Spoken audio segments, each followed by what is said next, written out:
வணக்கம். நான் அபிராவணன். ஐயா அமித்ஷா அவர்கள் மாநிலங்களவையில் பேசியிருக்காப்புல, எப்ப பாரு அம்பேத்கர் அம்பேத்கர் அம்பேத்கர், வேற நியாயமே இல்லையா உங்களுக்கு, அம்பேத்கர் பேசிட்டே இருக்கிறீங்க அப்படின்னு சொல்லி கடுப்பாயிட்டாப்புல, கொந்தளிச்சிட்டாப்புல. நமக்கு என்னன்னா, பேசுனவங்க ஒரு தடவை தான் அம்பேத்கர் சொன்னாங்க, இவர் 3 தடவை அம்பேத்கர்னு சொல்லிட்டாரு. இதான் புரட்சியாளர் அம்பேத்கரின் தேவையும் வெற்றியுமான நூற்றாண்டுகளுக்கு பிறகு அம்பேத்கர் சொன்னா உனக்கு வயிறு எரியுதுல்ல, உனக்கு பிரச்சனையா இருக்குல்ல, சனாதன சங்கிகளுக்கு ஒரு செருப்படியா இருக்குல்ல, அதுதான் புரட்சியாளர் அம்பேத்கரினுடைய பெயரே உன்னை அச்சுறுத்துறது அப்படிங்கிறது தான் நம்முடைய வெற்றி.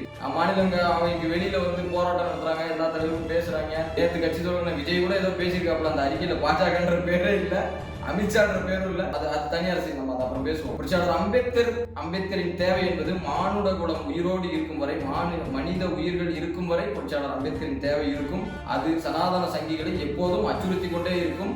அந்த அச்சுறுத்தலுக்கு எப்போதும் ஆதரவாக அபிராவணன் போன்ற பலர் இருந்து கொண்டே இருப்பார்கள். நாங்கள் மீண்டும் உறக்கச் சொல்கிறோம், எங்களுக்கு அம்பேத்கர் அம்பேத்கர் அம்பேத்கர் மட்டுமே.